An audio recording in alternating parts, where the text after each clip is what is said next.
Now, good morning lads. So I'm going to record this video on how to make this piece. This is part number 1 of the project. Just to note, it would be handier to have one of the bigger spring dividers. I'm actually going to leave some just here on my desk. They're right beside the computer on my desk. There's not enough for everybody. Some desks already have them, some of them don't. So please just share them around and leave them back at my desk at the end of class. Okay. So part number 1, although they're only showing half of it, is a big circle. Now there's actually not an awful lot in it, and it looks way more complicated than it is. The spring divider is going to be the most important tool with this one. Nearly everything is going to be found using the spring dividers. So to start off, what we're going to do is look at the actual piece. Now you'll notice that the piece is obviously in a square. Because the metal doesn't come, or the plastic doesn't come in circles. So what we'll do is get our spring dividers, get our scriber, and what I'd like you to do is with your ruler is to come along, and you'll notice that it's 240 in length. So what you'll do is from the very outside, if it's 240 divided by 2 is 120, so it's going to mark it there at 120. And I'm also going to come down here and mark it at 120 and just simply draw a line going across the way, like so. Okay, that's one center line. And what I'm going to do then as well is come along here and measure it at 120, go up and measure it across 120, and come along, and you're going to shoot a line. I'm just going to pull this so we can see the full screen. We're going to shoot a line directly down the way, like so, so making sure that it's right on the center.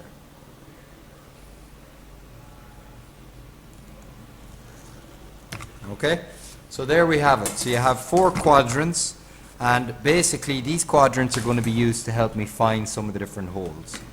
Okay, so as a starting point, what we're going to do is draw the major circle on the outside. So from the drawing here, I can see that the major circle is going to be 240. So that's going to have a radius of 120.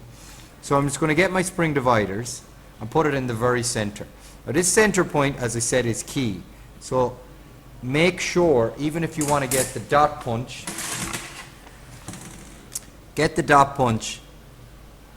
and make sure that you have pressed down into it so that you have a nice little insertion there. You can hit it with the hammer, but incredibly lightly.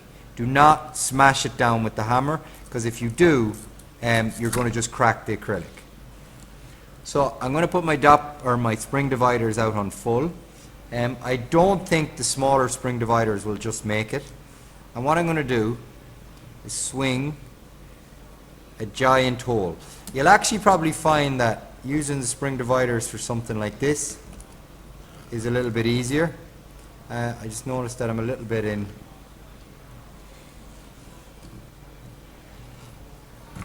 Okay. And if it goes off the edge a little bit, that's okay. That's normal when it's cut just exactly to size. Okay. And then I should have my circle like so. Okay. You then, if you want to make it easier for you to see, you can remove the plastic on the circle. This is not mandatory, but you can if you'd like, because it will make it definitely easier to see where you're going. So I can take that off there.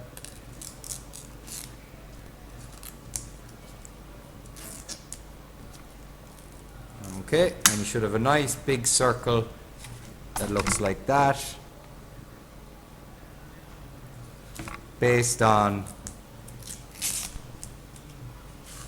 that. Okay, that's the first thing. The only really thing, that's the only shaping that this requires. The only other thing that this has realistically is a couple of holes. The holes on this are going to be all symmetrical. So whatever I do on this quadrant 1 and 2, I'm going to also do on quadrant 3 and 4. So what I mean by that is basically just replicate it. So firstly, there's a hole in the very center. We don't need to look at that. The first hole here is going to be down 29 and in 29. So literally what we do is come along, get our ruler, measure down 29 like that, and we're also going to measure up 29.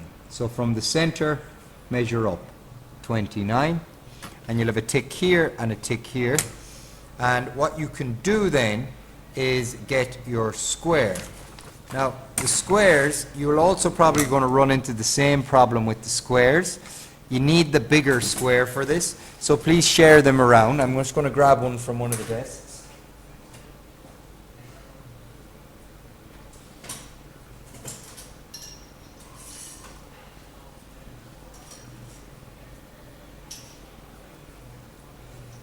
I'm also going to leave 3 or 4 of these extra ones here as well on the desk, so that when you come in tomorrow, if you need an extra one or there's not an extra one beside you or the desk accompanying you, you could use that. So just going to get my square, and with my scriber and square, and just draw a line across of roughly 30 millimeters, and the same here of roughly 30 mil.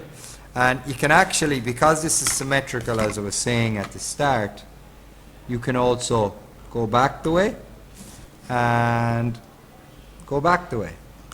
Okay, good.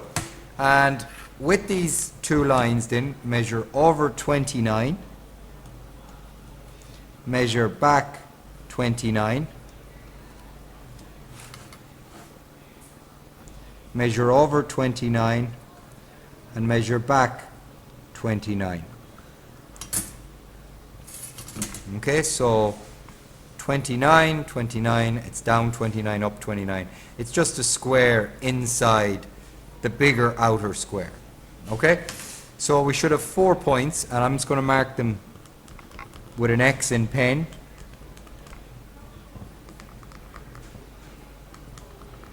Like that. 1, 2, 3, 4, and you can mark them with a pen if you wish to. It's just with the scriber line, it's a little bit difficult to see. Okay. On the drawing, it tells me that there is a hole here. Let me see, it's going to be up 51 and in 18, and so that means it's going to be up 51 and over 18. And down here, it's going to be down 108 and in 10.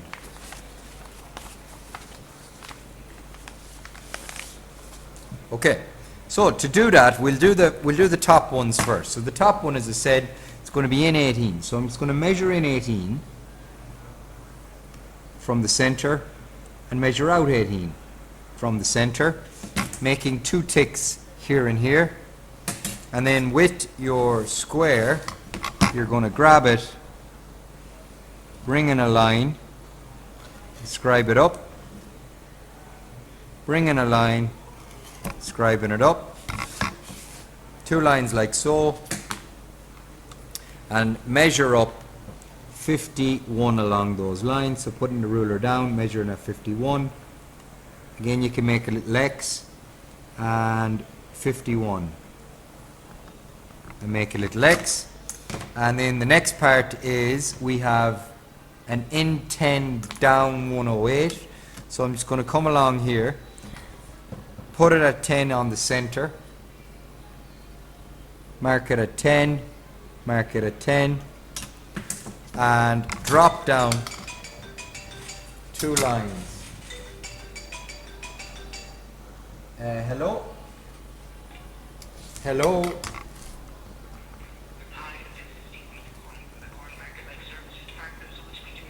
Yes, you're speaking to me. Go on ahead.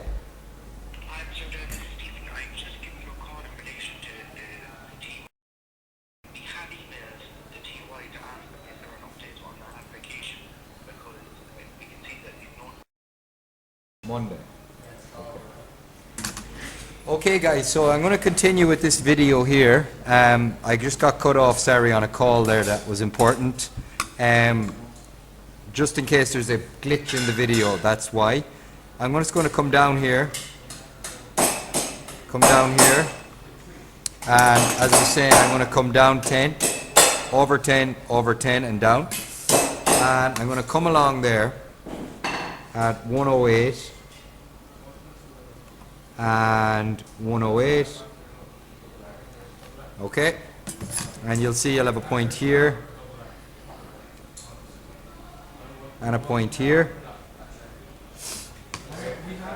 So 1, 2, 3, 4, 5, 6, 7, 8. And the only really other thing that we have to do now is find, there's a line that's going to come out here at 30 degrees. And I'm going to show you a really handy method of dividing up a circle. Some of you might know this from TechGraph anyway. Basically, we'll do it from the start anyway. It tells us here that there's a radius of 102. So I'm going to set 102 on my spring dividers. So I'm going to go to 10 and mark it at, because it's just easier to grab the notch, and mark it at 112, because that's obviously 102 of a difference. So as you can see, but it's a little bit harder to mark when you're using the ruler from the end. And we'll just get this, and we're going to swing this around.